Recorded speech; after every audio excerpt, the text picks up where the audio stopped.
Hello guys, कैसे हैं आप सब। आपका स्वागत है आपके पसंदीदा चैनल जी के पाठशाला क्लास 10th पर। तो आज के इस वीडियो में हम क्लास 10th यूपी बोर्ड में होने वाले 10 मार्च को 2026 की परीक्षा में, बोर्ड परीक्षा में जो 10 मार्च को ड्राइंग का पेपर है, उसके लिए आज के इस वीडियो में हम बात करेंगे। आपके जो पेपर में 20 MCQ आते हैं, इस वीडियो में जो मैं 20 MCQ कराऊंगा, मतलब 20 नहीं कराऊंगा, उससे अधिक कराऊंगा, लेकिन इसके बाहर सातों सेट में कोई MCQ नहीं बनेगा, ये गारंटी है। तो बिना टाइम बर्बाद किए हम वीडियो को शुरू करते हैं। तो आपका पहला क्वेश्चन आपके सामने है।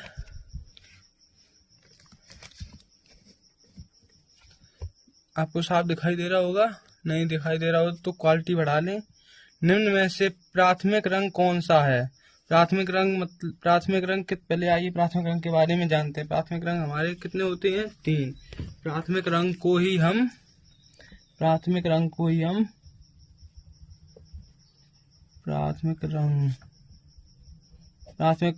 हम क्या कहते हैं? मुख्य रंग भी कहते हैं। मुख्य रंग भी कहते हैं। यह 3 होते हैं। ये कितने होते हैं? 3।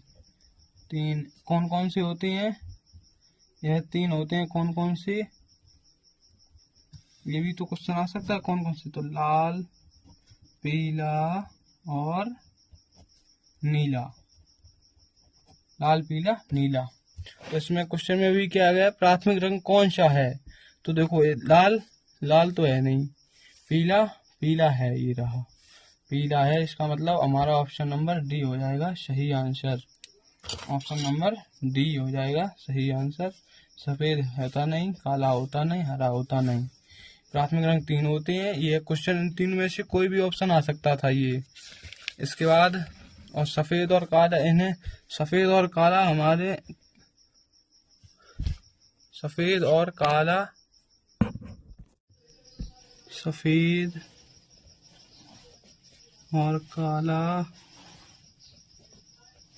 हमारे कैसे रंग है? तटस्थ रंग है। तटस्थ रंग। चलो, ये समझ में आ गया। दूसरा क्वेश्चन आता है आपका। दूसरा क्वेश्चन है, ऑस्टवाल कलर चार्ट में कितने रंग होते हैं? ऑस्टवाल कलर चार्ट में कितने रंग होते हैं? 8। ऑस्टवाल कलर चक्र में 8 रंग होते हैं। इसका ऑप्शन नंबर बी सही हो जाएगा। 7 होते नहीं, 9 होते नहीं, 6 होते नहीं, 8 रंग होते हैं। और इस ऑस्टवाल कलर चार्ट को किसने बनाया था? जर्मन वैज्ञानिक ऑस्टवाल्ड ने बनाया था। अब तीसरा क्वेश्चन है, बारीक लाइन बनाने के लिए किस नंबर के ब्रश का प्रयोग करना चाहिए? बारीक सबसे पतली लाइन बनेगी किससे? देखो, 0 number, 1 number, dot dot dot dot dot dot 5 number, 6 number, 8 number. देखो, सबसे बारीक लाइन ये है, सबसे मोटा ब्रश ये है, सबसे मोटी लाइन इससे 8 नंबर से होगी। मतलब जितना, जैसे कि अगर बारीक लाइन पूछे तो सबसे छोटा नंबर, सबसे पतला ब्रश बनेगा तो सबसे छोटा नंबर चाहिए, और सबसे अगर बड़ा ब्रश चाहिए तो सबसे बड़ा नंबर होगा, और सबसे मोटी लाइन चाहिए तो उससे भी बड़ा नंबर होगा। तो इससे ऑप्शन डी आंसर सही होगा। 2 नंबर नहीं, 4 नंबर नहीं, 3 नंबर नहीं।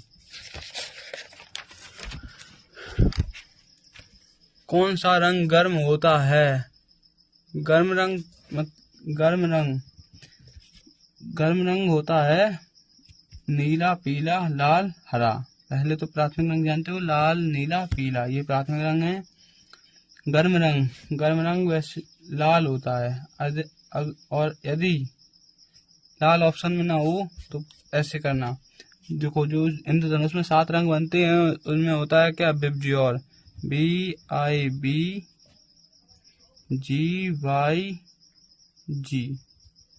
YOR। बी मतलब violet, indigo, blue, green, yellow, orange, red.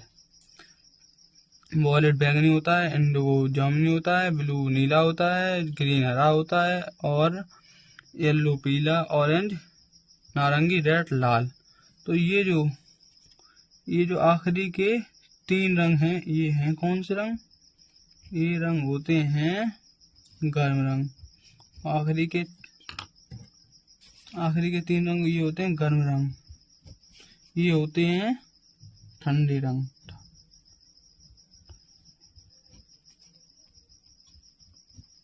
तो अगर हमारे ऑप्शन में लाल की जगह ऑरेंज होता तो ऑरेंज ठीक होता। तो ये तो ठंडा रंग है, ये गलत हो गया। ये भी ठंडा रंग है, ये भी ठंडा रंग है। धनुष में कितने रंग होते हैं? अभी तो बताया था, VIVGYOR, VIVGYOR,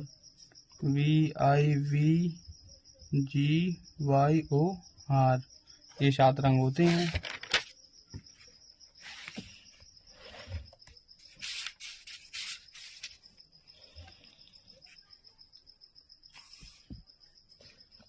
किस नंबर की पेंसिल से खींची गई रेखाएं गहरी होती हैं?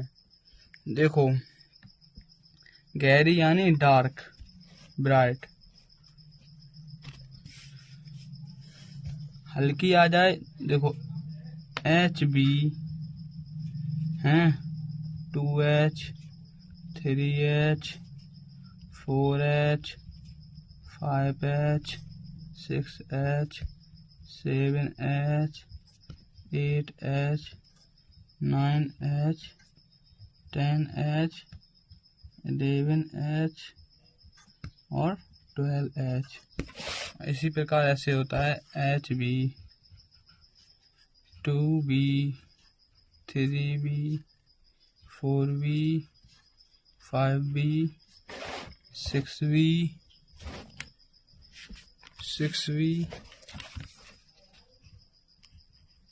7B, 8B, 9B, 10B, 11B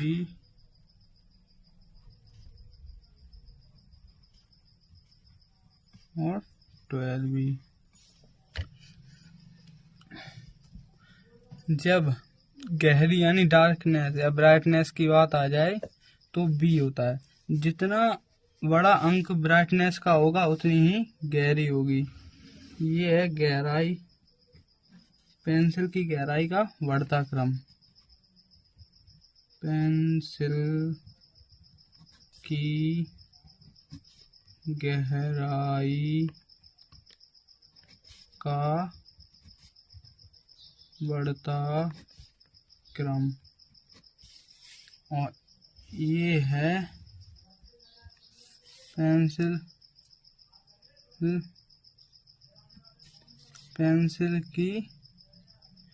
हल्की चलती है इससे, तो पेंसिल के हल्के चलने का बढ़ता क्रम। पेंसिल के हल्के चलने का बढ़ता क्रम। इसमें अगर ये क्वेश्चन आ जाए कि सबसे कठोर पेंसिल, तो जितनी हल्की पेंसिल चलेगी वह कठोर होगी। तो सबसे हल्की पेंसिल कौन सी चलेगी? 12H। तो 12H सबसे कठोर, या इसका मतलब है या कठोरता पेंसिल की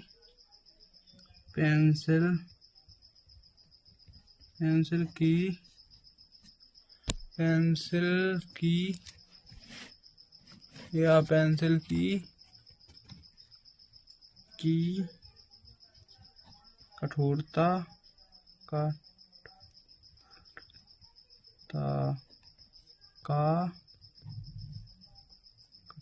का बढ़ता क्रम।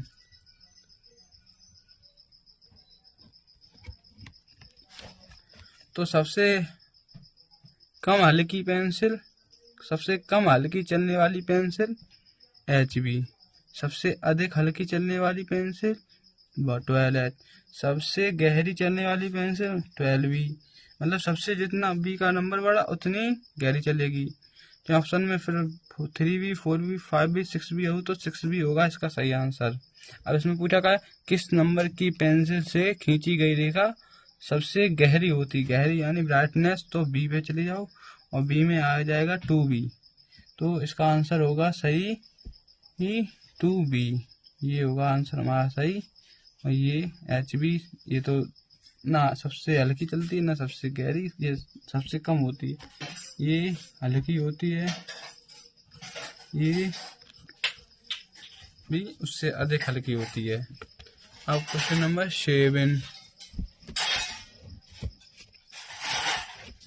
इसमें कह रहा है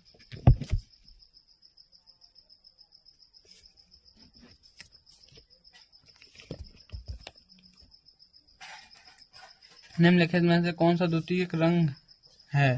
द्वितीयक रंग देखो, लाल प्राथमिक रंग है, पीला प्राथमिक रंग है, काला और सफेद तटस्थ रंग होते हैं, ये तो पता ही है। तो बचा हमारा नारंगी, नारंगी हमारा हो जाएगा सफेद रंग, नारंगी हमारा द्वितीयक रंग हो जाएगा। द्वितीयक रंग के बारे में और कुछ जानेंगे तो द्वितीयक रंग, द्वितीयक रंग, तो द्वितीयक रंग ये भी 3 होते हैं। द्वितीयक रंग कितने होते हैं? 3। द्वितीयक रंग को गौड़ रंग भी कहा जाता है, गौड़ रंग, गौड़ रंग भी कहते हैं। द्वितीयक रंग का निर्माण प्राथमिक रंगों से होता है। द्वितीयक रंग का निर्माण, द्वितीयक रंग का निर्माण प्राथमिक रंग से दो प्राथमिक रंगों से होता है। ठीक है, इतना बात समझ में आ गई। इसके आगे बढ़ते हैं हम।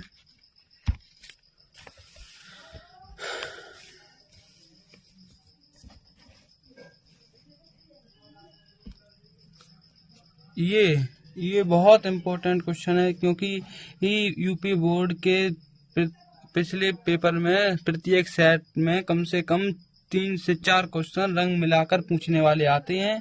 अगर इनमें आप याद नहीं कर पा रहे हैं तो वहीं पर जो वाटर कलर ले जाएंगे उनमें थोड़ा थोड़ा रंग मिलाकर चेक कर लें, अपना क्वेश्चन गलत ना करें या तुक्का मत मारें, क्योंकि तुक्का हमेशा गलत होता है। तुक्का सही होने की मात्र 25% चांस होते हैं। इससे अब मान लो इसमें क्या पूछा, लाल व सफेद, लाल और सफेद मिलाने से तो गुलाबी रंग बनता है, गुलाबी रंग बनता है। ये मतलब कुछ रंग मिलाने वाले होते हैं, इनको या तो मिलाकर देखो या फिर रख लो, इनका कोई ऑप्शन नहीं है। तो हमारा गुलाबी रंग सही हो जाएगा। नारंगी गलत होगा, हरा गलत होगा, बैंगनी, बैंगनी बनता है नीला और लाल मिलाने से बैंगनी का निर्माण होता है। इतनी बात समझ में आ गई। लाल और सफेद मिलाने से सबरे केवल और केवल 6 रंगों के मिलान को याद कर लें, उनसे आपके पेपर में 3 से 4 क्वेश्चन सीधे ऐसे छपे मिलेंगे और इसका आंसर गुलाबी हो गया। अब आगे बढ़ते हैं क्वेश्चन नंबर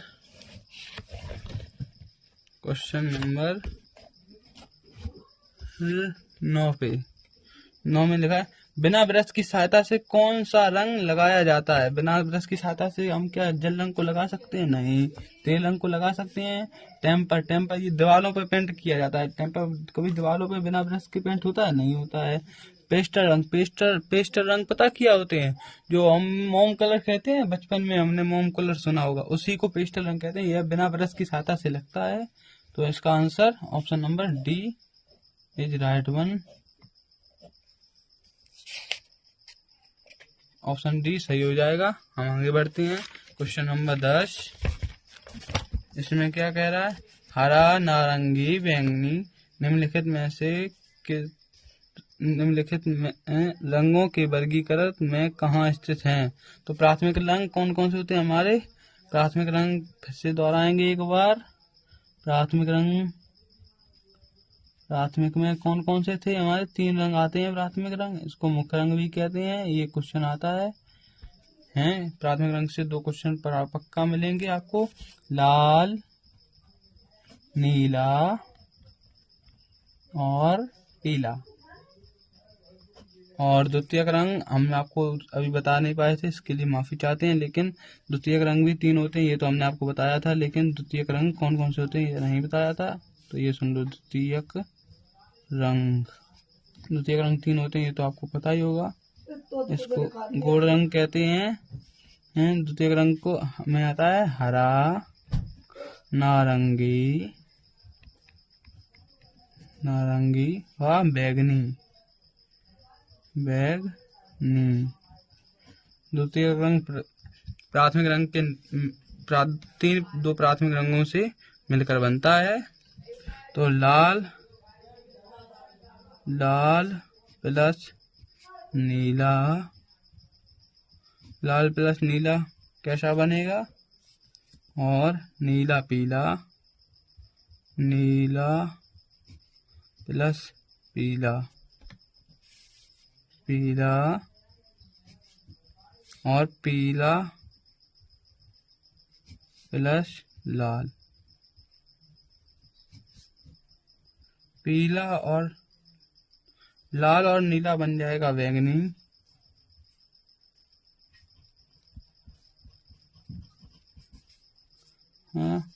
नीला और पीला बन जाएगा हरा, और पीला और लाल बनेगा नारंगी।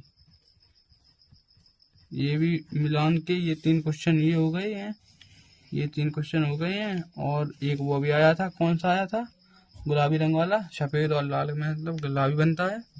इससे आपका एक क्वेश्चन पक्का होगा। ये ठंडे रंग होते नहीं है, ये द्वितीयक रंग होते नहीं है। तटस्थ रंग तो आपको पता ही है, सफेद और काला। ये तटस्थ रंग वाला एक क्वेश्चन आपको पक्का मिलेगा। ठंडे रंग वो मैंने बता ही दिए थे उसमें।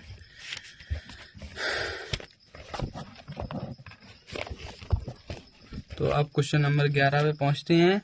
आकृतियों की पुनरावृत्ति का मतलब होता है, पुनरावृत्ति मतलब फोटो कॉपी करना, यानी छपाई के लिए किस पेपर का पेपर?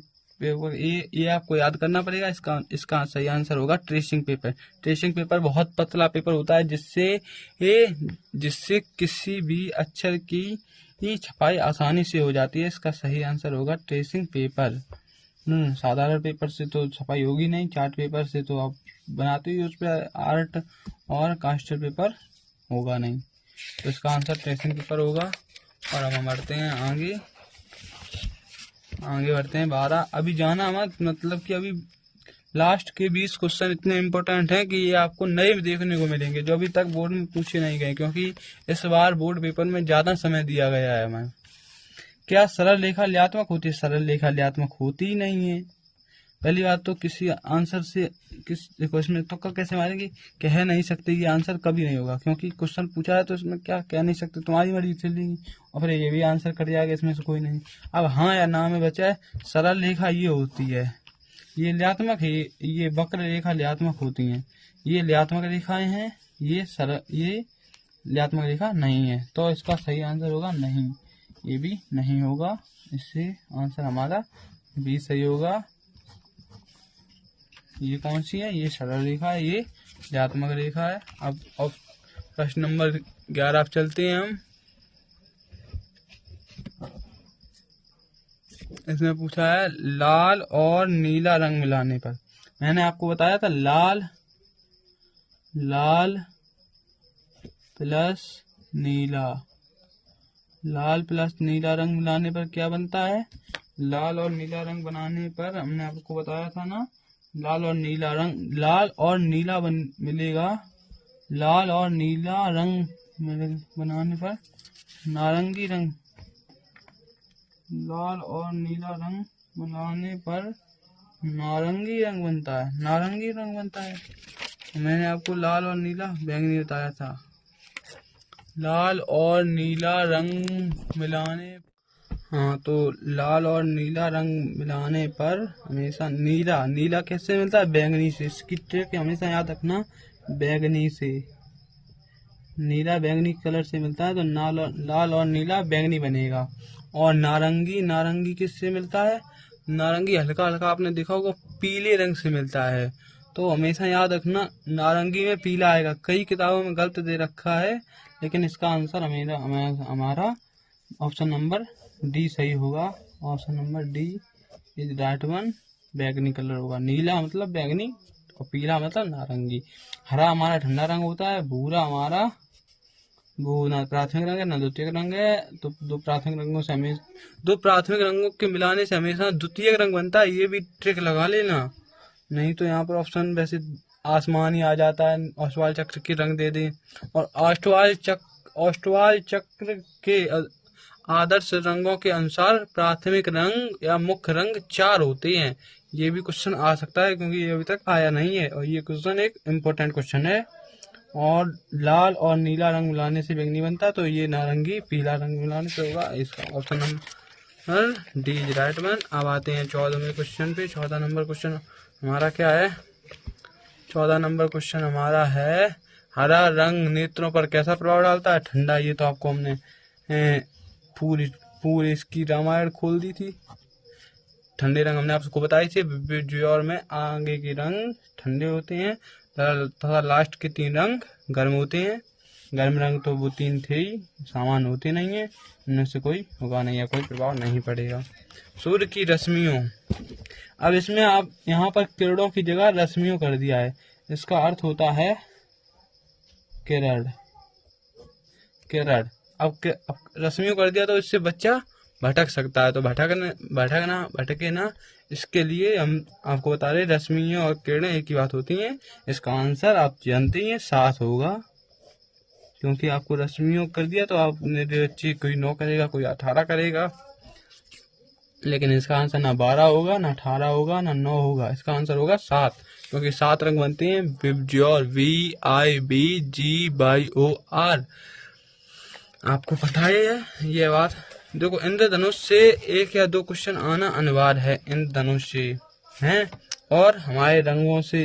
अब कला का पेपर है तो रंग तो कंपलसरी है, उससे 3-4 मिलाने वाले रंग तो क्वेश्चन में आना ही है, उसे कोई नहीं रोकेगा।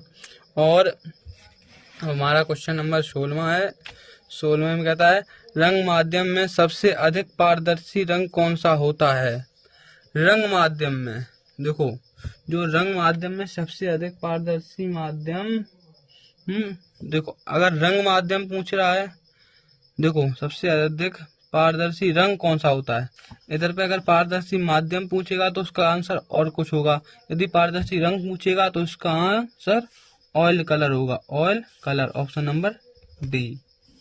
ये हमें बात याद रखनी है। ये बात हमें याद रखनी है। क्या? अगर वो पारदर्शी माध्यम पूछेगा तो हमारा आंसर और कुछ होगा। और पारदर्शी रंग पूछेगा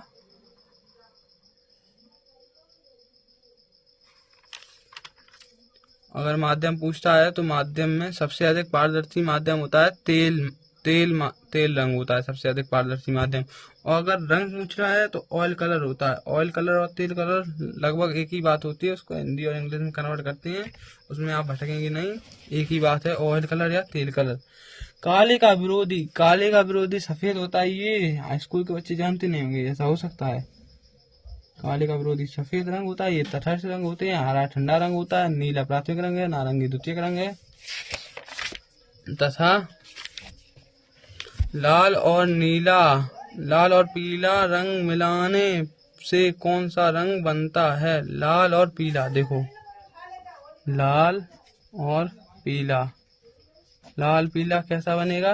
नारंगी। पीला आ गया तो पीला मतलब नारंगी। आपको कोई ये ट्रिक याद रखनी है और नहीं याद रख पाते तो वहाँ पर इन दोनों को कलर को मिलाएंगे तो नारंगी ही बनेगा।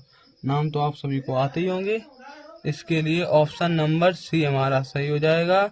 नीला होगा नहीं, क्योंकि ये प्राथमिक रंग है, ये द्वितीयक रंग है, ये हरा रंग है।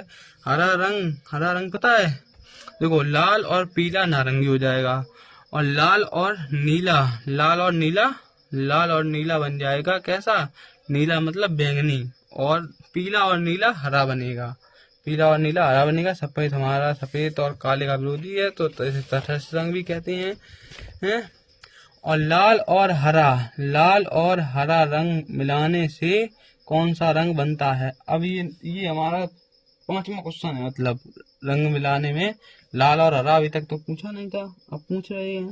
तो लाल और हरा रंग मिलाएंगे तो कैसा रंग बनेगा, लाल और हरा मिलाने पर लाल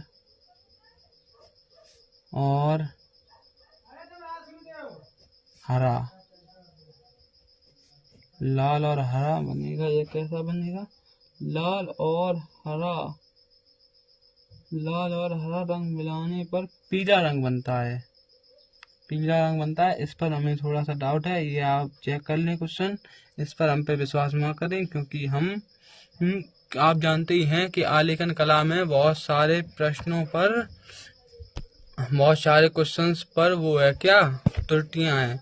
इस क्वेश्चन को आप जैसा सही, जहाँ कहीं सही मिले वहाँ पर देख लें, कृपया माफ़ करें, क्योंकि इसका आंसर सही हमको नहीं मिल रहा है।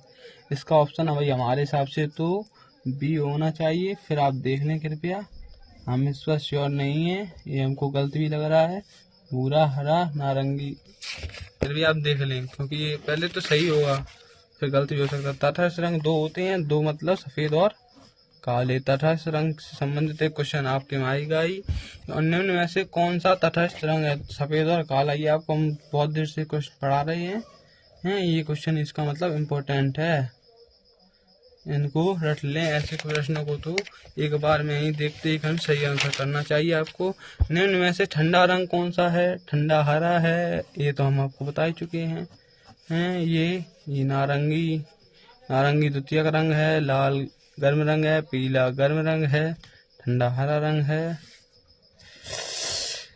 हरे की जगह अगर और भी आते चार, वो हमने बताया था, बैगनी आता, इंडिगो यानी जामुनी आता, ब्लू आता, ग्रीन आता, ग्रीन हरा तो आया ही है, खैर इनके अलावा वो भी सही आंसर माने जाते हैं, लेकिन सबसे ठंडा रंग हरा होता है, और हरे का विरोधी लाल होता है, क्योंकि लाल सबसे गर्म रंग होता है। ये जो मैं बता रहा हूँ इसको गौर से सुनना है। अब आप क्वेश्चन नंबर बढ़ते हैं 23 पर। 23 में लिखा है, कौन सा रंगों का माध्यम सबसे अधिक पारदर्शी है। मैंने आपको बताया था, रंगों का माध्यम मतलब तेल या ऑयल, इंग्लिश हिंदी एक ही वर्ड बात होती है, इसमें आप कंफ्यूज ना हों, ये कंफ्यूज कर देते हैं। पेस्टल होगा नहीं, जल रंग होगा नहीं, पेंसिल रंग होगा नहीं। इसके बाद आ जाते हैं, किस नंबर की पेंसिल की लाइन डार्क होती है। डार्क यानी ब्राइटनेस, बी। अब डार्क मतलब ब्राइटनेस मतलब बी। अब इसमें देखो बी में कौन से में सबसे अधिक अंक हैं, तो बी वाले में सबसे अधिक अंक हैं B2, तो ऑप्शन नंबर डी हमारा सही हो जाएगा। एच ये हल्की हो जाएगी, ये कम हल्की होगी, ये बहुत मामूली हल्की होगी, ये तो इसका आंसर हो जाएगा डी, ये राइट वन। तो अब आ जाते हैं हम प्रश्न नंबर 25 पर। प्रश्न नंबर 25 में क्या कह रहा है, लाल में नीला रंग मिलाने पर। अब लाल और नीला मतलब कि लाल में जब नीला मिलेगा तो आपको पता ही है, लाल में नीला मतलब बैंगनी से संबंधित है, तो लाल में जब नीला मिलेगा तो बैंगनी रंग बनता है, ये तो आपको पता ही हो गया। हाँ यही सही है, ये नारंगी तो पीला से बनता है, भूरा उससे मतलब पीला प्राथमिक रंग है, तो ऑप्शन नंबर बी हमारा सही हो जाएगा। प्रश्न नंबर 26 पे आते हैं, पीला और नीला है, सॉरी गलत हो गया, पीला प्लस नीला। तो मैंने आपको बताया था जहाँ लाल नहीं आएगा उसका आंसर हरा हो जाएगा, क्योंकि लाल अगर मिल जाएगा तो वह ठंडा रंग नहीं रहेगा, और हरा एक ठंडा रंग है, तो जहाँ लाल नहीं मिलेगा वहाँ पर ठंडा रंग हरा बनेगा। ठीक है, तो इसका सही आंसर होगा ऑप्शन नंबर बी, हरा रंग। ठीक है, बैंगनी होगा नहीं, बैंगनी नीले से बनता है, नीले में लाल, और पीले में लाल नारंगी बनेगा, भूरा होगा नहीं। अब हम ऑप्शन नंबर आते हैं, प्रश्न नंबर 27 पर आते हैं, सफेद का विरोधी काला, इसको कौन नहीं जानता है।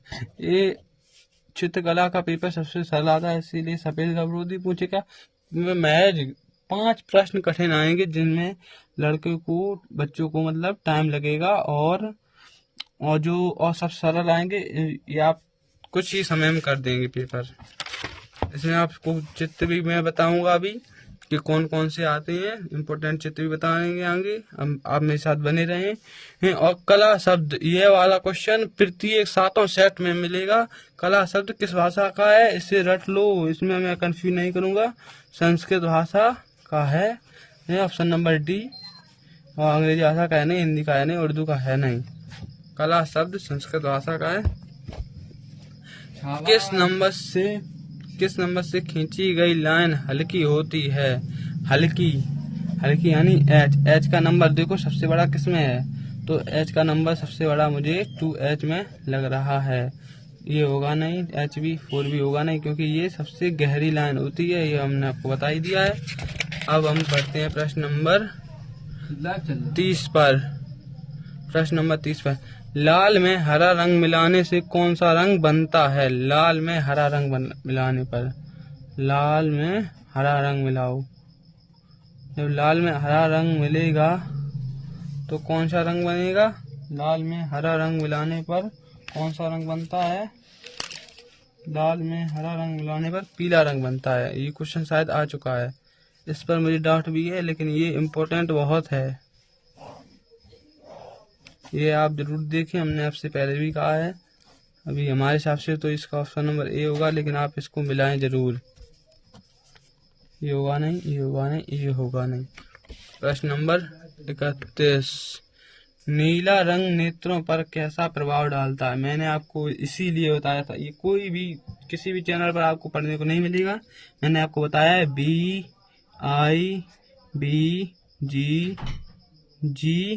ये जी की जगह हमेशा वाई क्यों बनता है? GYOR। ये जो शुरू के ये 4 रंग हैं, और ये जो शुरू के 4 रंग हैं, ये कैसे हैं? हमने आपको बताया था ठंडे रंग हैं, ये ठंडे रंग है, ये गर्म रंग है। तो इसमें से हमने क्या कहा था आपको, रंग भी चेंज करके और मतलब प्रश्न बना देंगे वे लोग, मतलब इसलिए आप इसमें हमेशा ठंडा ही करना। नीले की जगह कुछ भी हो सकता है इन 4 रंगों में से, इसलिए आप याद रखें, थोड़ा सा याद रखना है इसमें। और तो ट्रिक तो है ही आपकी ये विजुअल वाली, इसमें आपको शुरू के 4 याद रखने रंग, नहीं भूलते हो तो आप विजुअल लिखकर शुरू के 4 रंगों में से एक ठंडा रंग बता दें। समांतर रेखाएं किसे कहते हैं? समांतर रेखाएं, देखो सीधी रेखा को समांतर रेखा नहीं कह सकते, टेढ़ी मेढ़ी रेखा समांतर हो ही नहीं सकती हैं। 2 सीधी रेखाएं जो आपस में मिल जाए, आपस में अगर मिल जाएंगी 2 रेखाएं तो ये समांतर होंगी? ये भी नहीं होंगी।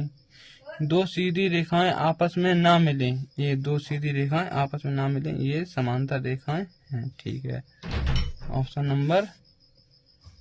नंबर ए आपका सही है,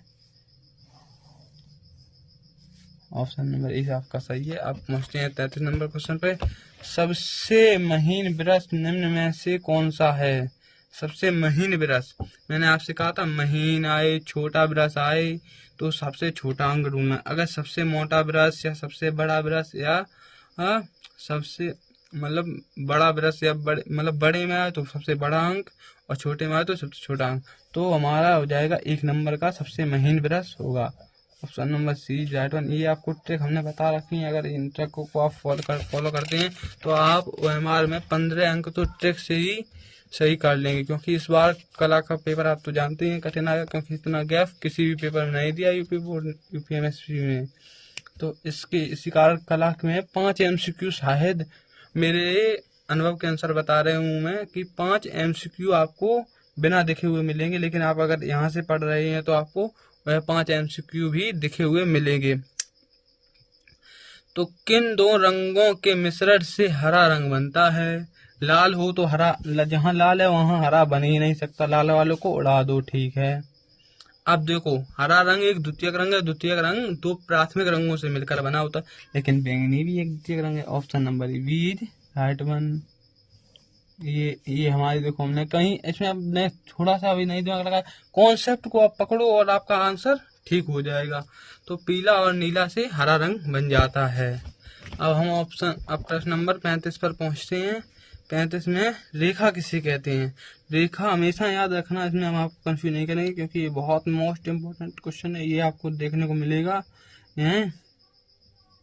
ये आपको देखने को मिलेगा। रेखा हमेशा दो बिंदुओं के बीच की दूरी को ही रेखा कहते हैं। इसमें option number B right one है, और ये होगा नहीं, ये होगा नहीं, ये होगा नहीं। ऑप्शन नंबर बी हमारा करेक्ट आंसर है। ये आप याद रखना, दो बिंदुओं के बीच की दूरी को ही रेखा कहते हैं। ये मैथ पढ़ने वालों को तो मालूम होगी, लेकिन जो होम साइंस ले लड़कियां हमारी। सूर्योदय के समय क्षैतिज का रंग लगता है। सूर्योदय के समय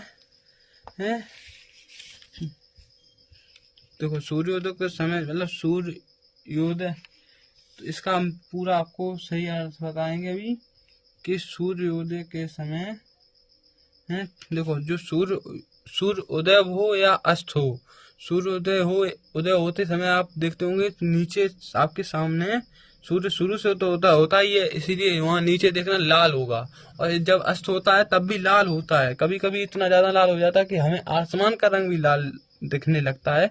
तो सूर्योदय के समय क्षैतिज का रंग लाल लगता है, और अस्त के भी समय भी यही आंसर होगा, है ऑप्शन नंबर डी पीला। पीला तो होता ही नहीं, बैंगनी आसमान का रंग होता है, नारंगी होता ही नहीं है। तो अब आते हैं प्रश्न नंबर 37 पर।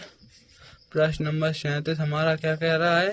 निम्न में से सबसे यही क्वेश्चन हमने आपको कितने बार बता दिया है कि घुमा फिरा कर आएगा। मोटा ब्रश, बड़ा ब्रश है, मतलब सबसे बड़ा अंक है इसमें। देखो इधर पे मोटा सबसे अधिक मोटा देख लिया, तो सबसे अधिक मोटा ब्रश यानी 6 नंबर,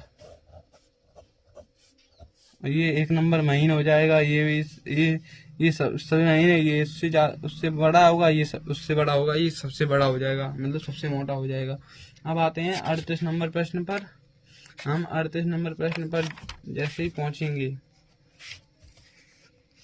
38 नंबर, अब देखो हमें इसमें इस क्वेश्चन में कह रहे हैं कौन सा आकार आलेखन के लिए उपयुक्त नहीं है।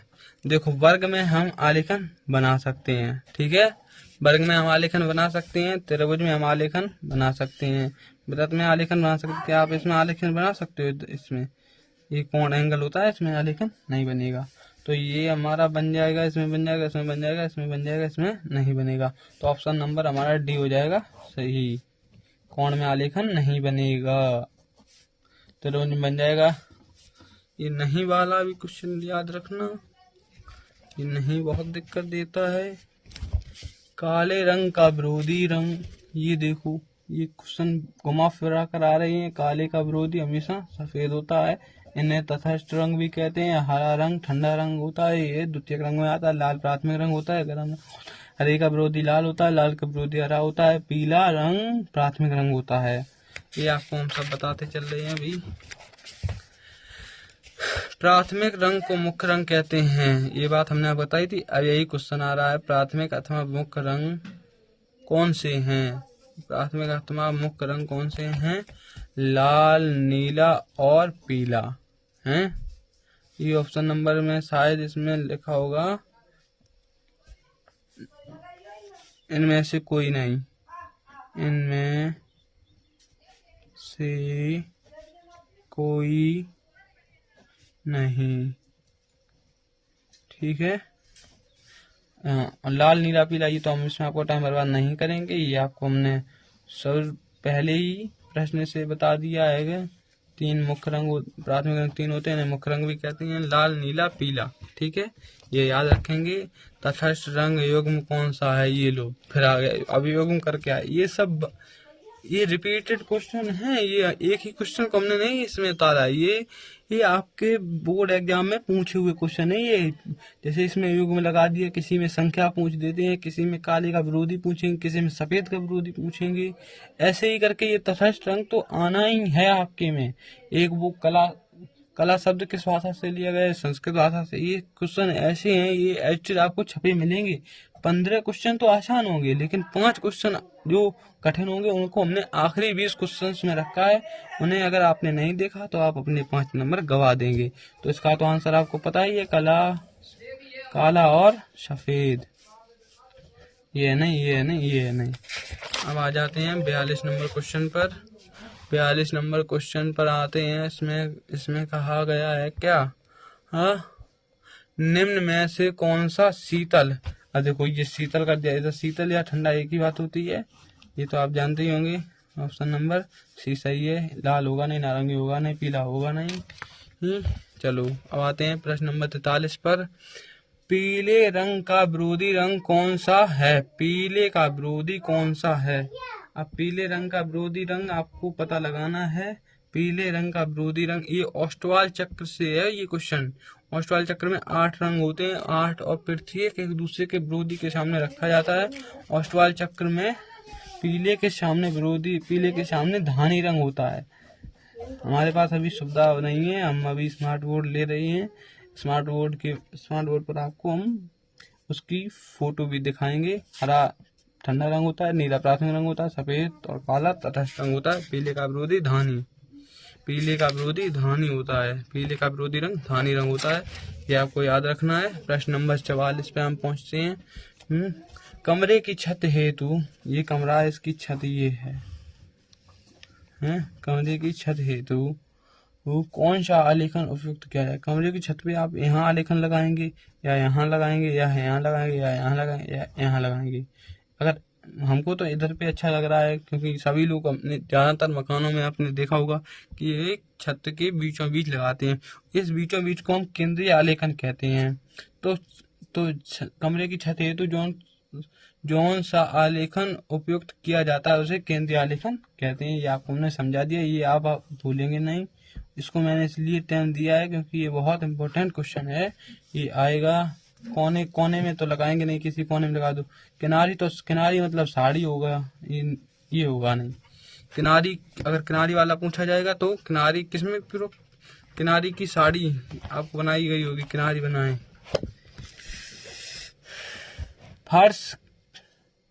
फर्श के, अब हम प्रश्न नंबर 45 पर पहुंचते हैं। आपको दिख रहा होगा, शायद साफ दिख रहा है, चलो ठीक है। फर्श के मध्य भाग हेतु कौन सा आलेखन सर्वाधिक उपयोग किया जाता है।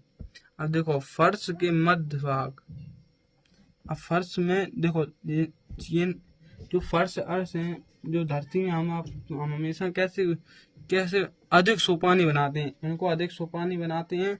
इसके लिए देखो आयताकार फर्श, देखो वृत्ताकार फर्श मतलब गोला बना दो, ये केंद्रीय आलेखन, ये तो ऊपर बन ही जाता है। अब त्रिभुजाकार हमें थोड़ा अच्छा लगता है, लेकिन इतना अच्छा नहीं लग रहा।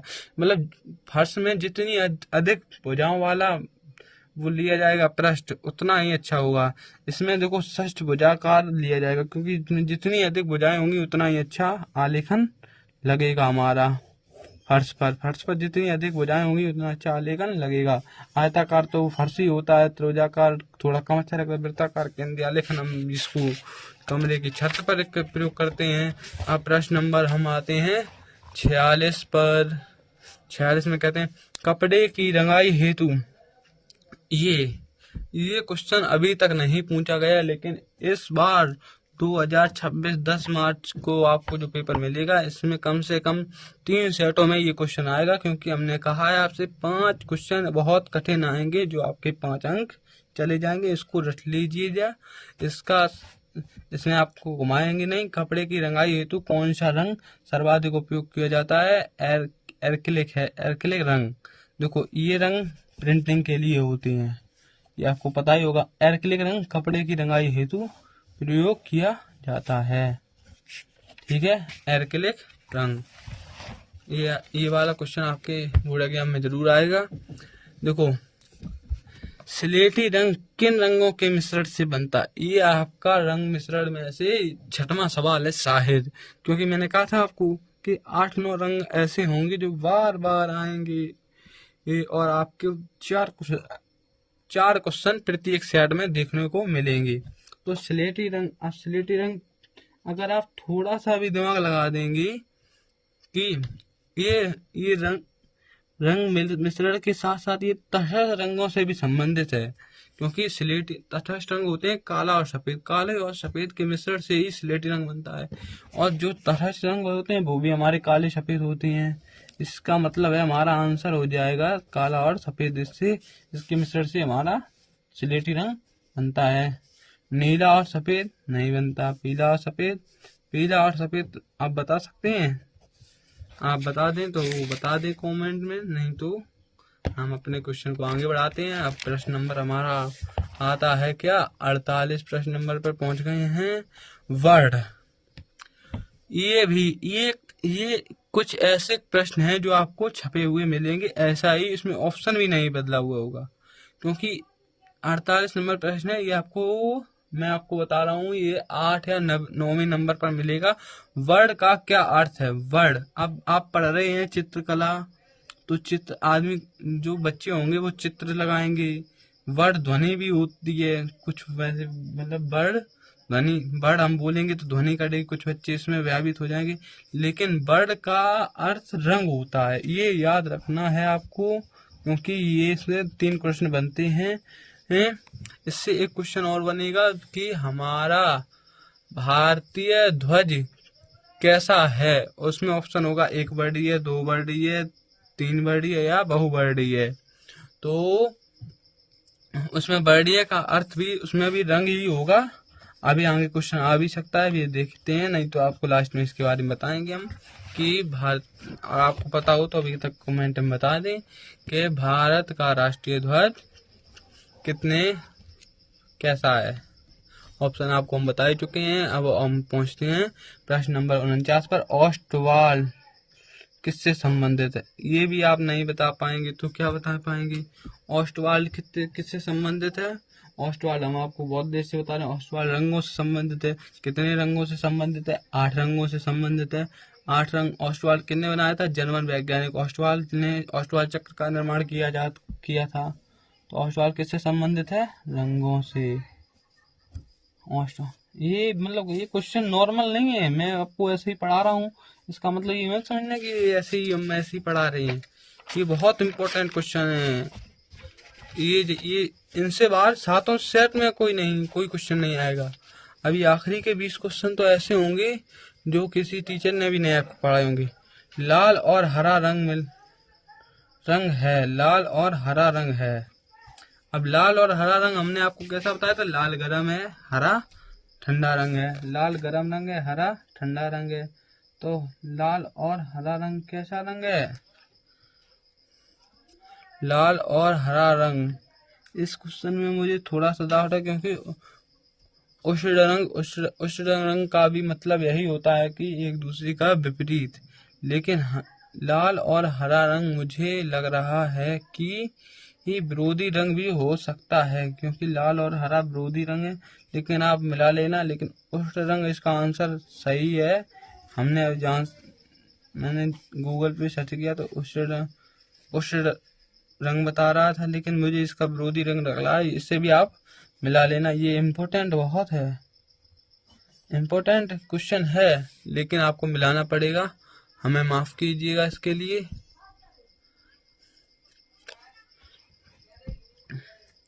ये हमको थोड़ा थोड़ा सही लग रहा है, ये आप मिला लें कृपया। मुझे माफ़ी चाहता हूँ इस क्वेश्चन के लिए, क्योंकि कुछ क्वेश्चन आप जानते हैं चित्रकला में प्रत्येक क्वेश्चन कोई टीचर सही नहीं बताता, वो अपनी सहानुभूति के लिए सही बताते हैं, लेकिन वो गलत बता देते हैं।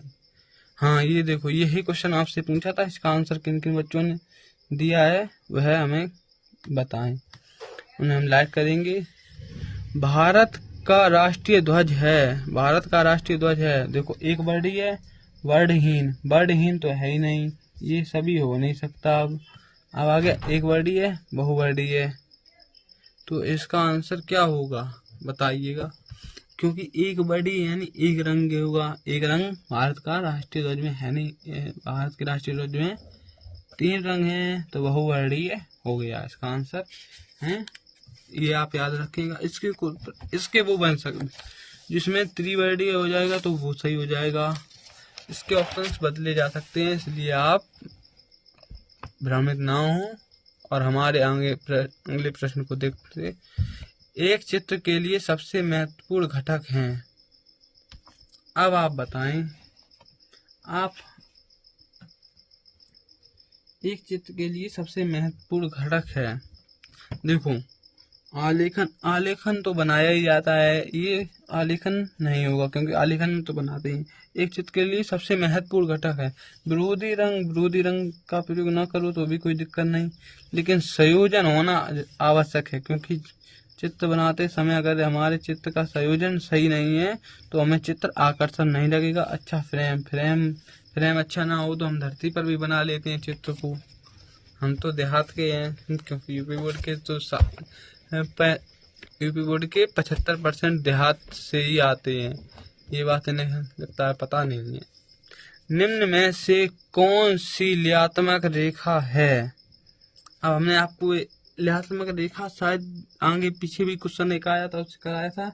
ल्यात्मक रेखा में हमने बताया था सरल रेखा ल्यात्मक नहीं थी, यही आया था। सरल रेखा ल्यात्मक रेखा नहीं, सरल रेखा ल्यात्मक रेखा होती नहीं है। ऊर्ध्वाधर रेखा और क्षैतिज रेखा ये भी एक प्रकार से एक लेटी सरल रेखा होती है, एक ठाड़ी सरल रेखा होती है, लेकिन वक्राकार यह एक ल्यात्मक रेखा होती है। तो ऑप्शन नंबर हमारा सी इज राइट वन हो जाएगा, क्योंकि ये एक ल्यात्मक रेखा होती है। अब हम प्रश्न में आगे बढ़ते हैं। प्रश्न हमारा आगे कह रहा है 54 नंबर प्रश्न पर पहुंच गए हैं। अभी हमारे आधे प्रश्न हुए लगभग। ये वीडियो हमारी 1.5 से 2 घंटे तक चलेगी, लेकिन इससे आपके इस वीडियो को देखने के बाद आपको MCQ की तैयारी कहीं और नहीं करनी पड़ेगी। यदि आप वीडियो को हमारे अच्छी तरीके से देख रहे हैं तो आपके 20 MCQ पक्के हो जाएंगे। बनावट की दृष्टि से आलेखन कितने प्रकार के होते हैं? बनावट की दृष्टि से आलेखन 4 प्रकार के होते हैं। ये कई बहुत सारी बुकों में ये इसका आंसर 3 दे रखा है, लेकिन ये 4 प्रकार के होते हैं। ये बात याद रखना, 4 ही प्रकार के होते हैं। इसका आंसर यही सही है। ये तो मुझे कन्फर्म है क्योंकि इसकी मैंने खूब जांच की थी। अब आ जाते हैं किनारी। अब किनारी की डिजाइन के लिए, अब ये तो हमने आपको बहुत पहले बताया, किनारी से साड़ी को हमेशा याद रखेगा। किनारी मतलब साड़ी, किनारी की डिजाइन के लिए साड़ी की किनारी बनाते थे हम बहुत छोटे पर, हमारे स्कूलों में बनाई जाती थी। फर्श के केंद्र के लिए वही षष्ठभुजाकार है। छत के केंद्र के लिए केंद्रीय आलेखन है। तकिए के केंद्र के लिए केंद्रीय आलेखन, या इसमें शायद वर्गाकार आलेखन भी हो जाता शायद। अब चलो अब आ जाते हैं प्रश्न नंबर 56 पर। इसको प्रश्न में कह रहा है कि चित्र में गहरा रंग विशेषकर क्या दर्शाने के लिए होता है? चित्र में गहरा रंग विशेषकर क्या दर्शाने के लिए होता है? अब देखो, चित्र में गहरा रंग अंधेरे को दर्शाने के लिए नहीं होता है, ये सभी होगा नहीं। काली घटा तो हम काले रंग से भी दर्शा देंगे, लेकिन घनत्व, अगर जहाँ घनत्व करना है वहाँ पर गहरा रंग होना आवश्यक है चित्र में। ठीक है, अब हम प्रश्न नंबर 57 पे आते हैं। 57 नंबर प्रश्न में हमारे क्या कह रहा है? कहा है एकांकी रंग संगति ही। एकांकी से आप एक मत लगा देना। इसमें एकांकी रंग संगति में कितने रंगों का प्रयोग होता है? एकांकी रंग संगति में 3 रंगों का प्रयोग होता है। ये बात रटने वाला प्रश्न है, ये आप रट सकते हैं। मैं बहुत कम प्रश्नों को रटने के लिए कहूँगा, क्योंकि जो रटने के लिए हैं उन्हें रटना आवश्यक है, क्योंकि आपका 10 मार्च को पेपर है। लेकिन मैं 90% प्रश्नों को ट्रिक के माध्यम से आपको समझा रहा हूँ, जिससे आप ऑप्शन देखेंगे तो एकदम से ही उसमें आंसर कर पाएंगे। ये अगर आप हमारे वीडियो को बिना स्किप किए देखेंगे तो आप हमारे वीडियो के द्वारा ही 20 में 20 MCQ कर सकते हैं। 2 रंग होंगे नहीं, 4 होंगे नहीं। एकांकी रंग संगति में 3 रंग होते हैं। मोनोक्रोम क्या है? ये प्रश्न 2025 के बोर्ड एग्जाम में लगभग 5 सेटों में आया था। ये पहली बार आया था, 25 में पहली बार आया था। मोनोक्रोम क्या है? तो मोनोक्रोम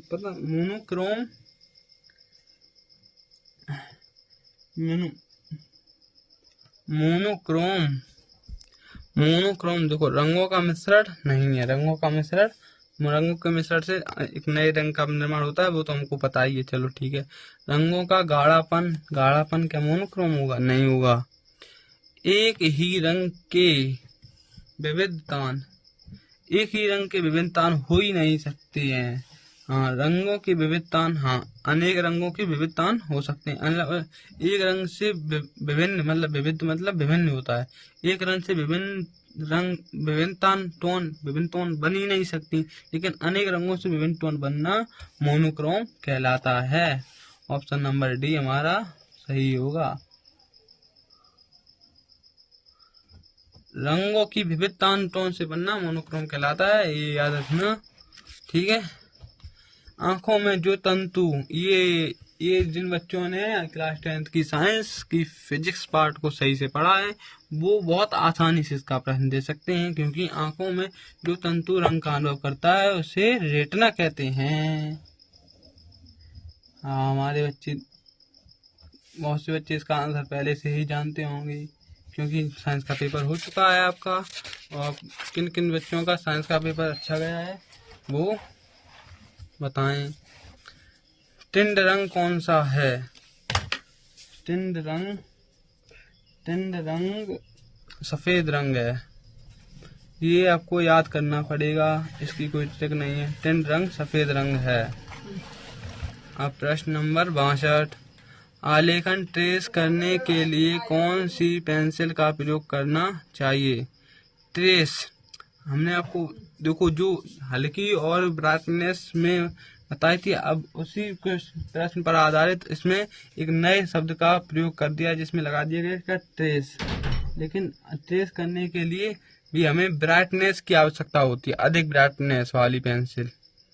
मतलब ट्रेस करने के लिए कम ब्राइटनेस वाली पेंसिल की आवश्यकता होती है। इसमें आप कंफ्यूज हो सकते हैं, लेकिन आपको थोड़ा सा दिमाग लगाकर ये आपको रखना पड़ेगा, क्योंकि ये मैंने शायद 94 प्रश्न रखे हैं।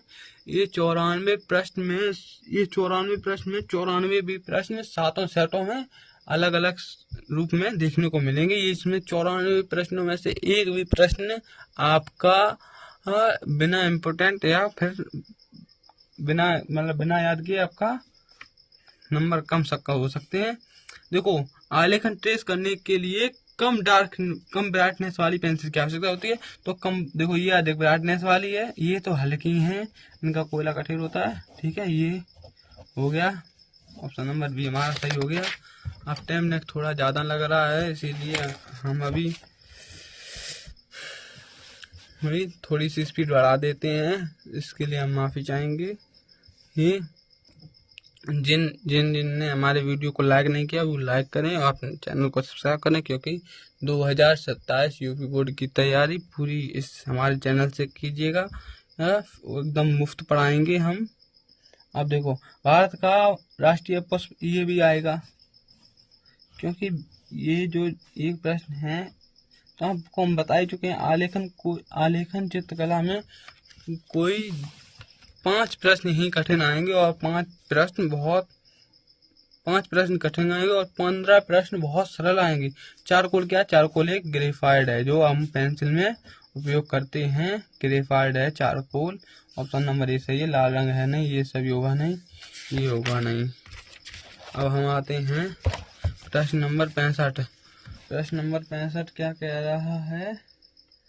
प्रश्न, उस कलात्मक शैली को क्या कहते हैं? उस कलात्मक शैली को क्या कहते हैं जिसके द्वारा कोई सुंदर आकृति बनाई जाती है? आलेखन आकृति बनाई जाए। आकृति क्या में बनाते करें हम? आलेखन में आकृति बना रहे भैया, हमने कही थी ये हर एक की ट्रक होता है, आकृति बनाई जाए रही है तो आलेखन में। हमने बहुत पहले कुछ सुना तो हमने कही थी।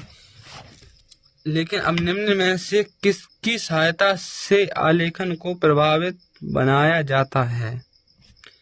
अटूट रेखाओं से। अब देखो, किसकी सहायता से आलेखन को प्रभावित बनाया जाता है? तो देखो, आलेखन के प्रभावित करने का तो जितनी भी संभवता होती है उतनी कम ही पड़ती है, क्योंकि आलेखन एक स्थिर चीज नहीं, इसमें जितना आप अपना कार्य अधिक करेंगे उतना ही आकर्षण लगेगा। तो इसके लिए देखो, अटूट रेखाएं भी होना आवश्यक है, प्रभावी एवं लयबद्ध रेखाएं हो आवश्यक हैं। और रंगों के प्रभाव का उपयोग बहुत आवश्यक है, यानी उपयुक्त सभी, उपयुक्त सभी, जो आवश्यक है, जो आवश्यक है, जो आवश्यक है। लेकिन ऑप्शन नंबर डी हमारा सही होगा, सभी आवश्यक है। एक चीज और होती तो और आवश्यक होती। आलेखन के लिए कौन सी अनिवार्य शर्त को महत्वपूर्ण माना जाता है? आकर्षण होना, आकर्षण होना, आकर्षण होना। रुकिए, आपको प्रश्न नहीं दिखा होगा, प्रश्न आपको दिख गया? ठीक है, चलिए अब आगे शुरू करते हैं। देखो, हमने पढ़ा था आलेखन के लिए कौन सी अनिवार्य शर्त को महत्वपूर्ण माना गया है? आकर्षण होना, हाँ ठीक है। लयपूर्ण होना, ठीक है। व्यवस्थित होना, ठीक है। ये सभी, ऑप्शन नंबर डी, क्योंकि ये सभी होना, ये तो नॉर्मल बच्चों के लिए क्वेश्चन है, क्योंकि सभी का होना ही आलेखन के लिए महत्वपूर्ण अनिवार्य शर्त के माना गया है। बनावट के आधार पर आलेखन कला कितने प्रकार? ये तो हमको बता ही चुके हैं हम, 4, 2 होगा नहीं, 1 होगा नहीं, 3 होगा नहीं। अब हम आते हैं प्रश्न नंबर फूल, पत्ती और कलियों के संयोजन के आधार पर बने आलेखन को क्या कहते हैं? देखो, हमारे ऑप्शन में एक आता है प्राकृतिक आलेखन, जिसमें हमें कमल बनाना होता है। ये तो हम कभी भी गलत नहीं करेंगे। प्राकृतिक आलेखन में हमें कमल का फूल आएगा इस बार, वो भी ही तितली, बदक और एक और होता है शायद मोर के साथ। ये अलग अलग सेटों में अलग अलग आते हैं, ये हमने आपको बता दिया है। ये आएगा इस बार भी चेंज नहीं होगा, क्योंकि कई बच्चे सोचते हैं कि अब की बार हमको गैप मिला है तो कमल नहीं आएगा, इसकी बजाय और कुछ इसमें कमल ही आएगा। क्योंकि कहाँ कमल में मतलब तितली, मोर और बदक की जगह किसी अन्य चीज को बनाने के लिए आएगा। मछली भी आएगी, मछली भी आती है। तो इस दृश्य को हम प्राकृतिक दृश्य भी कहते हैं। चलो अब हम प्रश्न नंबर 76 पर पहुंचते हैं।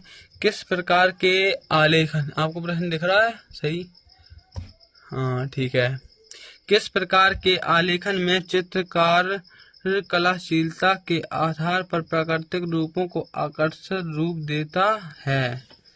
तो देखो, जो 70 नंबर प्रश्न है हमारा, उसमें ये हमें लगता है इस बार 7 के 7 सेट में मिलेगा, क्योंकि प्राकृतिक आलेखन, प्राकृतिक और प्राकृतिक रूपों के परिवर्तन को इस बार पढ़ना अनिवार्य किया गया है। यानी कि प्राकृतिक से संबंधित एक प्रश्न 2026 बोर्ड एग्जाम में जरूर देखने को मिलेगा। किस प्रकार के आलेखन में चित्रकार कल्पनाशीलता के आधार पर प्राकृतिक रूपों को आकर्षित करते हैं? प्राकृतिक आलेखन में, ठीक है। ये सभी बच्चे को याद रखना है। अलंकार नहीं, सूक्ष्म नहीं, ये भी नहीं, प्राकृतिक में। देखो, यही हमने अभी पढ़ा था, यही क्वेश्चन फिर आ गया, यही क्वेश्चन आपको में आ गया फिर से। चलो इसको भी पढ़ते हैं। निम्न में से कौन सा अलंकारिक आलेखन को प्रदर्शित करता? अलंकारिक आलेखन को भी प्राकृतिक रूपों में परिवर्तन करना ही अलंकारिक आलेखन होता है। ये बात है, हम जो कह रहे हैं इसको आप नॉर्मल मत लें, क्योंकि यह इसमें यूपीएमएसएमई ने इसको अनिवार्य कर दिया है, इसको पढ़ना अनिवार्य कर दिया है। प्राकृतिक रूपों के परिवर्तन को ही अलंकारिक आलेखन कहते हैं। अब आगे, किस प्रकार के आलेखनों में सरल रेखाएं, चाप, त्रिभुज आदि का प्रयोग किया जाता है?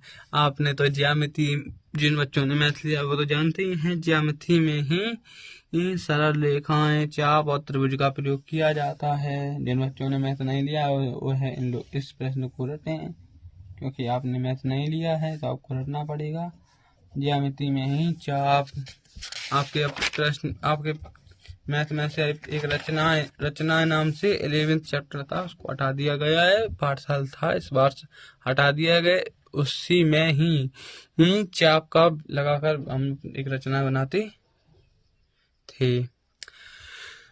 सूक्ष्म आलेखन की रचना किस प्रकार के आलेखनों के मिश्रण से होती है?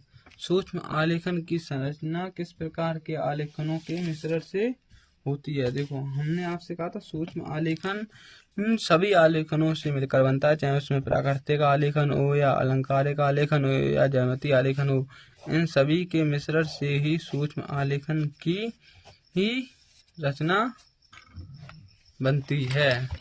अब आते हैं प्रश्न नंबर 74 पर। इसमें लिखा है निम्न में से कौन सा सूक्ष्म आलेखन का गुण नहीं है।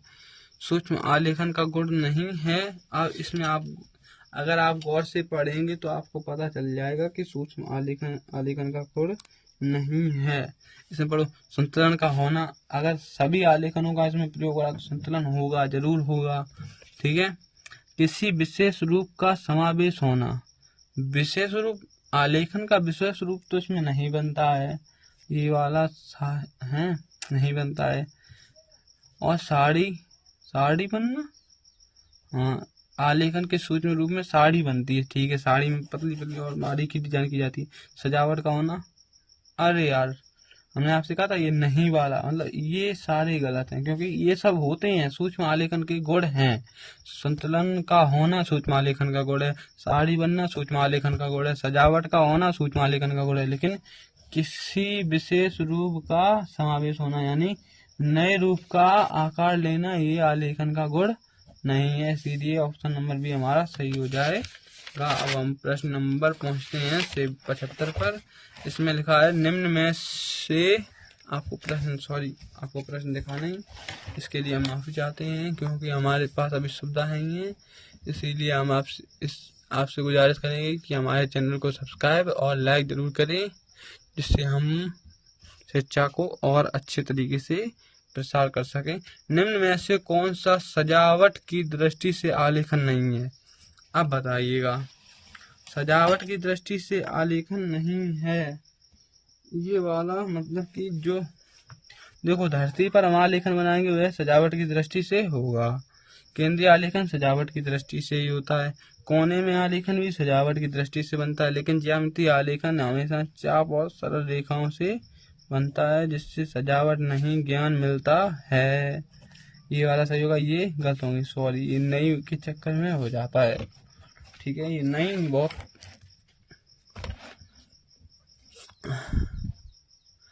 पढ़ते हैं। निम्न में से कौन धरातलीय आलेखन को प्रदर्शित करते हैं।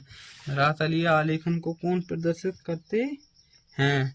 देखो बेडशीट एक प्रकार से आयताकार होती है जो धरातलीय आलेखन को प्रदर्शित करती है। पर्दा भी एक प्रकार से आयताकार होता है जो धरातलीय आलेखन को प्रदर्शित करता है। कपड़े पर भी धरातलीय आलेखन का प्रयोग होता है, इसलिए यानी कि उपयुक्त सभी इसका आंसर होगा। उपयुक्त सभी होगा, ये फिर ये नहीं होंगे, नहीं तो आप एक भर के आ जाए कि हमने तो आंसर सही भरा ये, लेकिन प्रश्न के अनुसार जो सा आंसर सही होगा वही भरना है आपको। अब हम प्रश्न नंबर, थोड़ा सा और टाइम लगेगा, हमारे प्रश्न समाप्ति की ओर हैं, लेकिन अब जो 20 प्रश्न आ रहे हैं ये बहुत इम्पोर्टेंट है, क्योंकि यही 5 प्रश्न बहुत हार्ड माने जाते हैं। इन्हीं प्रश्न को करना बच्चों को मुश्किल पड़ता है, जो वो आपके नंबरों को कम करते हैं। तो हमारा प्रश्न नंबर 77 क्या कह रहा है। प्रश्न नंबर 77 कह रहा है मकानों की कॉर्नियों एवं पुस्तकों के मुख्य पृष्ठों पर आलेखन करना किस प्रकार का आलेखन है। अब देखो, मकान की कॉर्निया, जो कॉर्निया है जिन पे हम हमेशा कॉर्नियन पे हमेशा किनारी आलेखन होता है, किनारी की आलेखन होता है। ठीक है, ये होगा नहीं। केंद्रीय आलेखन छत पे होता है, कोने का आलेखन होता है, धरातल आलेखन आयताकार वस्तुओं पे होता है। अब हम प्रश्न नंबर पहुंच रहे हैं। प्रश्न नंबर, निम्न में से कौन सा आलेखन केंद्रीय आलेखन के से संबंधित है। कौन सा आलेखन केंद्रीय आलेखन से ये संबंधित है। देखो, केंद्रीय आलेखन से अगर संबंधित की बात आ जाए तो मकानों के फर्श पर केंद्रीय भाग में बने हैं तो केंद्रीय आलेखन से संबंधित है। गोलाकार, हमने कही थी आपसे, ऊपर गोलाकार बनते हैं। षष्ठ भुजाकार, यानी कि जितनी भुजाएं हैं तो आलेखन है, लेकिन जो छत पे बना था जो उपयोग कम हो, लेकिन वो केंद्रीय आलेखन से संबंधित। तो इसको सही आंसर हो जाएगा उपयुक्त सभी। उपयुक्त सभी इसका आंसर सही हो जाएगा। अब हम आते हैं प्रश्न नंबर 89 नंबर पे। अब हमारे क्वेश्चन कुछ ही ज़्यादा नहीं बचे। अब हमारे क्वेश्चन मात्र 16 प्रश्न और बचे हैं। 16 प्रश्न में कोने का आलेख, मतलब ये आलेखनों वालों में से 3 प्रश्न आएंगे इस बार, इसीलिए हम कह रहे हैं इनको कायदे से पढ़िएगा, क्योंकि ये वो 20 प्रश्न हैं जो अभी तक प्रश्न पूछे नहीं गए, लेकिन ये इम्पोर्टेंट बहुत हैं। इनमें से आपको जो प्री बोर्ड हुआ था उसमें भी ये 3 क्वेश्चन आए थे, इसीलिए हम कह रहे हैं पढ़ लो। कोने के आलेखन का गुण है। अब कोने का जो आलेखन के गुण तो सभी होंगे। देखो, धरातल के कोनों को सजाना कोने का आलेखन गुण है, ठीक है। सामने की ओर प्रभावी होना, ये भी आलेखन का गुण है। छत व फर्श के कोनों को सजाना, ये भी कौन, मतलब उपयुक्त सभी। इसका आंसर तो उपयुक्त सभी होगा, लेकिन हमें ये भी याद रखना, वो भी अगर उपयुक्त सभी गया, इसका अगर एक ऑप्शन पीछे वाले क्वेश्चन के एक ऑप्शन में उपयुक्त सभी की जगह ये कर दिया जाए तो आंसर उसका ये होगा। हमें इसलिए नहीं उपयुक्त सभी वाले ऑप्शन ले आए हैं कि मतलब यही आएगा, यही नहीं आएगा। हम आपको बता रहे हैं, आपका गलत हो जाएगा, नंबर कट जाएंगे। एक नंबर टॉपर के लिए मायने रखती है। एक नंबर से एक रैंक जाती है हमेशा, किस हाई स्कूल हो या फिर इंटर हो। आलेखन की उपयोगिता है। आलेखन की उपयोगिता क्या है? वस्तुओं को मूल्यवान बनाती है। अगर हम किसी वस्तु पर आलेखन बनाएंगे, अगर बहुत बेहतरीन आलेखन बनाएंगे तो उसकी मूल्यता बढ़ती है। क्योंकि मोनालिसा जो मोनालिसा पेंटिंग है उसमें क्या है, पेंट ही मतलब क्या है, चित्र आलेखन ही तो है। इसकी कीमत कितनी है? बहुत। वस्तु को भारी करना, ये नहीं, वस्तु भारी नहीं होती उससे। कम आकर्षक होना, ये भी नहीं। अगर हम पेंटिंग बनाएंगे तो आकर्षित तो होगी। अप्रभावी होना, प्रभावी भी होगी। यानी कि ऑप्शन नंबर ए हमारा सही होगा। ठीक है। अब हमारे प्रश्न ज्यादा नहीं बचे, थोड़े ही बचे हैं। प्रश्न नंबर 82। एक आवृत्ति द्वारा आलेखन चित्रण के संबंध में कौन सी सही है? देखो, आवृत्ति द्वारा आलेखन चित्रण में कौन सी सही है, यानी कि आलेखन किस किस चित्र में हो जाता है। देखो, वृत्त में हो जाता है आलेखन, वर्ग में हो जाता है। आवृत्ति मतलब आलेखन का बनना, आलेखन किस किस में बन जाता है। आवृत्ति मतलब कि ये एक आवृत्ति है, ये भी एक आवृत्ति है, ये भी एक आवृत्ति है। हाँ, ये वर्ग मान लीजिएगा, क्योंकि ये थोड़ा गलत हो गया, हाथ से बनाना पड़ता है। अभी स्मार्ट बोर्ड तो है नहीं, ना हम किसी टीचर से पैसे मदद मांग रहे हैं, ना हमने आपसे कोई मदद मांगी है। हो सके तो आप हमारे वीडियो को लाइक और चैनल को सब्सक्राइब जरूर करें। तो इसमें आवृत्ति मतलब एक प्रकार से ये आवृत्ति मतलब ये समझ लीजिएगा आप, आवृत्ति में आलेखन बन जाता है। ये अभी प्रश्न छूट गया था, क्योंकि टाइम बहुत हो गया है पढ़ाते पढ़ाते। आप तो केवल वीडियो को देखकर समझ के याद करेंगे, लेकिन हमको भी ये सब तैयार भी करना पड़ता है। निम्न में से कौन से आलेखन के तत्व हैं? आलेखन के तत्व हैं, संतुलन बनाना होता है आलेखन का तत्व, प्रभावित करना भी आलेखन होता है, लेआत्मक भी, यानी कि उपयुक्त सभी आलेखन के तत्व हैं। ये बहुत इंपॉर्टेंट क्वेश्चन है। टाइम ज्यादा होने के कारण मैं इनको थोड़ा जल्दी कराना चाह रहा हूँ। रंग योजना के अंतर्गत मूल रंग, रंग योजना के अंतर्गत मूल रंग यानी प्राथमिक रंग में किसे शामिल नहीं किया गया है? ये देखो, नहीं किया गया है यानी हरा, ये हम आपको बता रहे हैं। प्रश्न सही से पढ़ो तो आपको 15 प्रश्न तो नॉर्मल आएंगे ही, क्योंकि इतना हार्ड नहीं होता है। लेकिन टॉपर बच्चे के लिए 5 प्रश्न भी बहुत इम्पोर्टेंट होते हैं। तो हम अब अगले क्वेश्चन पे पहुंचते हैं। द्वितीय रंग को हमने आपको कहा था गौड़ रंग भी कहते हैं, को तैयार करने के लिए किन रंगों को मिलाया जाता है? मूल और मूल और द्वितीय रंग को नहीं, तटस्थ रंग को नहीं, तटस्थ रंग को मिलाने तक किया द्वितीय रंग प्राप्त नहीं, केवल दो मूल रंगों को मिलाने पर द्वितीय रंग प्राप्त होता है। Option number C. इनको हम सही से पढ़े तो ये अपने आप हो रहे हैं एक प्रकार से, है ना। अब हम आ रहे हैं प्रश्न नंबर सी। देखो, जर्मन वैज्ञानिक ऑस्टवाल के अनुसार, अब हमने कहा ऑस्टवाल चक्र के बारे में कितने रंग होते हैं। ऑस्टवाल अगर आ जाए तो 8 रंग पे आंखें मीच कर टिक मार दो। ठीक है, अब आ जाते हैं प्रश्न नंबर 87 पर। ऑस्टवाल के अनुसार आदर्श रंग की श्रेणी में कौन से रंग शामिल हैं। देखो, पीला है, नारंगी है, गहरा हरा भी है और लाल भी है, बैंगनी भी है, आसमानी भी है, नीला भी है और धानी भी है। यानी कि इसमें देखो कितना घुमाया गया है। इसमें तो वो मुझे लगता है केवल और केवल 2% बच्चे इसका सही आंसर कर पाएंगे जिन्होंने पढ़ा होगा सही से। इसमें पता है ऑस्टवाल चक्र में 8 रंग होते हैं, प्राथमिक रंग भी होते हैं, द्वितीयक रंग भी होते हैं और आसमानी और धानी ये एक्स्ट्रा रंग होते हैं। ऐसे इस प्रकार से 8 रंग होते हैं, यानी कि इसका आंसर होगा उपयुक्त तो सभी। ये सभी 8 रंग जो उनसे है ना, ये जो 8 रंग हैं, ये जो 8 रंग हैं यही ऑस्टवाल चक्र के 8 रंग हैं। ये 8 रंग दे दिए हैं। देखो कितना दिमाग लगाते हैं ये लोग। ये क्वेश्चन आपको मिलेंगे। आदर्श रंग चक्र के अंतर्गत गर्म रंग में शामिल है। गर्म रंग, इस प्रश्न का आंसर बहुत कम लोग सही कर पाएंगे। जो रटने वाले होंगे उनका तो काम खत्म। मैंने एक कॉन्सेप्ट बताया था विबज्योर, उसमें लास्ट के जो BOR यानी कि येलो, ऑरेंज, रेड, नारंगी नहीं, पीला, नारंगी, लाल, ये लाल रंग होते हैं। अब लाल रंग होंगे यानी कि इसमें ये सभी गर्म रंग हैं, तो ये सभी का ऑप्शन सही होगा। ये भी होता है, ये भी होता है, ये भी होता है, लेकिन ये भी गलत है, ये भी गलत है, ये भी गलत है। होते सभी हैं लेकिन ये सभी वाला ऑप्शन ठीक है, यानी कि ऑप्शन नंबर डी।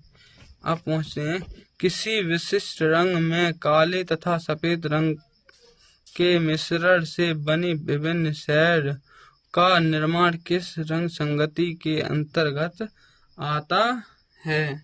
अब यह प्रश्न एक नया प्रश्न है, यह आने का चांस 90% है, ये आपको मिलेगा। देखो, हमने आपको बताया था एकांकी रंग संगति, यह 3 रंगों से मिलकर एकांकी रंग संगति होती है, जिसमें देखो 2 विभिन्न रंग होंगे और एक काला या सफेद होगा। इतना याद रखना और यही इसका आंसर सही है। ये प्रश्न आपको देखना, ये भले ही अगर एक बार नहीं समझ आ रहा दोबारा वीडियो देखें, क्योंकि हम सरल प्रश्न नहीं करा रहे हैं इसलिए आपको समझ नहीं आ रहा है। अभी सरल कराएं कि मुख्य रंग कितने होते हैं, 3 होते हैं, ये सबको सरल समझ में आता है, लेकिन जो अच्छे प्रश्न और कठिन प्रश्न होते हैं वह कम समझ में आते हैं, लेकिन यही प्रश्न में आते हैं। इसीलिए जो बच्चे सरल के पीछे जाते हैं उनका पेपर कभी अच्छा नहीं जाता है। आलेखन में रंग चयन विधि के अंतर्गत कौन सा कार्य किया जाता है। आलेखन में रंग चयन विधि के अंतर्गत, अब देखो रंग चयन विधि के अंतर्गत मतलब अब रंगों को चुनाव करो आवश्यक है वो, ठीक है, कार्य करने ही पड़े है। रंग संगति को निर्धारण करना पड़े है। केवल पोस्टर रंग जो रंग अगर जामे प्रयोग कर दियो बाको आलेखन बहुत गजब बन जाए, बढ़िया मजा आ जाए, यानी कि उपयुक्त सभी इसको आंसर वही दे। ऑप्शन नंबर डी, आलेखन के लाए हैं जो कार्य करना पड़ा जो सभी होते हैं। अब आ जाओ ऑप्शन, अब प्रश्न, अब ज्यादा समय नहीं, बस 5 प्रश्न और बचे हैं, ये 5 प्रश्न और कर लें बस।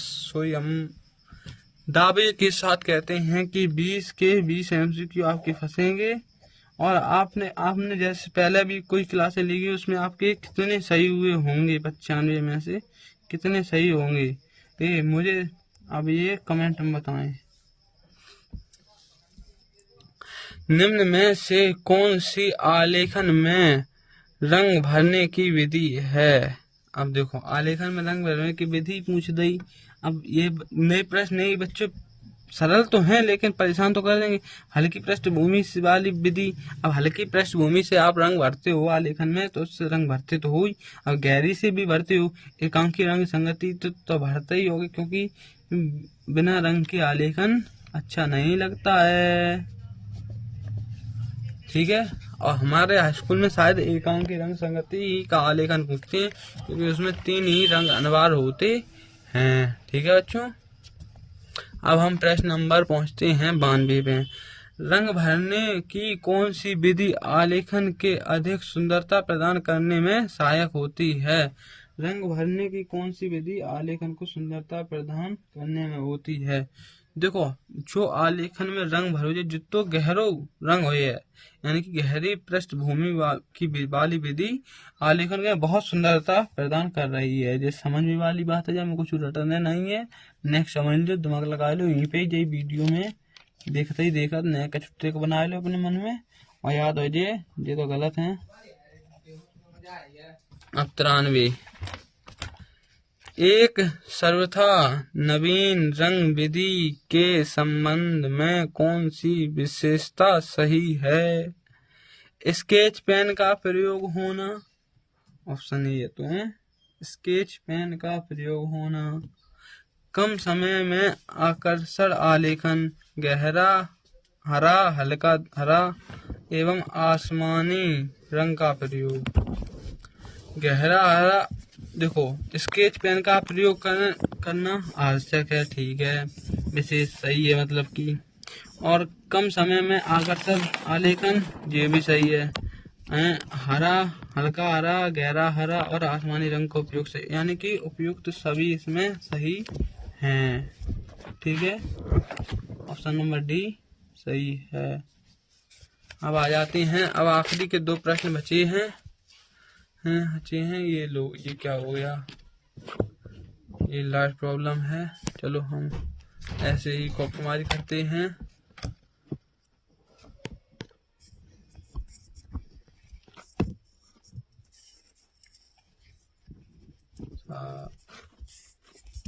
थोड़ा सा रुकना बच्चों, लाइट चली गई है, अभी क्या करें, कुछ सुविधा नहीं है, बस पढ़ाना ही सुविधा है और कुछ यहाँ पर सुविधा नहीं है। यहाँ पर पढ़ाई बेहतरीन हो पाएगी और कुछ नहीं मिल पाएगा आपको, क्योंकि इधर पे थोड़ा सा रुकना बच्चों। 2 प्रश्न और बचे हैं बस केवल। चित्र करने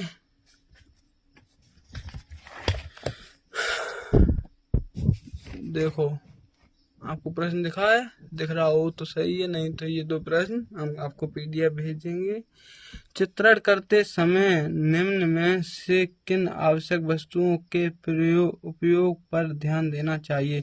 स्वच्छ चित्रण सामग्री पर ध्यान देना चाहिए, सूती कपड़े का उपयोग करना चाहिए, ये पारदर्शी ट्रेसिंग पेपर भी होने चाहिए। ट्रेसिंग पेपर मतलब वही जो हम उससे दूसरे पेपर पे छापते हैं, यानी कि ये सभी इसका आंसर है। ठीक है, ये सभी गलत है, मतलब करना चाहिए लेकिन उसमें सभी आ गए तो सभी वाला आंसर सही हो जाएगा। अब आ जाते हैं, आलेखन में चित्रण करते समय किन सावधानियों पर ध्यान देना चाहिए? आलेखन करते समय हमें सावधानी, आलेखन को गंदा नहीं करना चाहिए, हाँ ठीक है, जैसे सावधानी दे नहीं है। ब्रश को पानी में अधिक समय तक रखना नहीं चाहिए, ठीक है, क्योंकि ब्रश हिंदी भाषा में पसीजने लगेगा, वह पानी छोड़ेगा, आपका आलेखन खराब हो जाएगा। आलेखन की दीवारों को स्पष्ट बनाए रखना चाहिए, आलेखन की दीवारों में यानी कि उपयोग, सभी इसका आंसर सही है।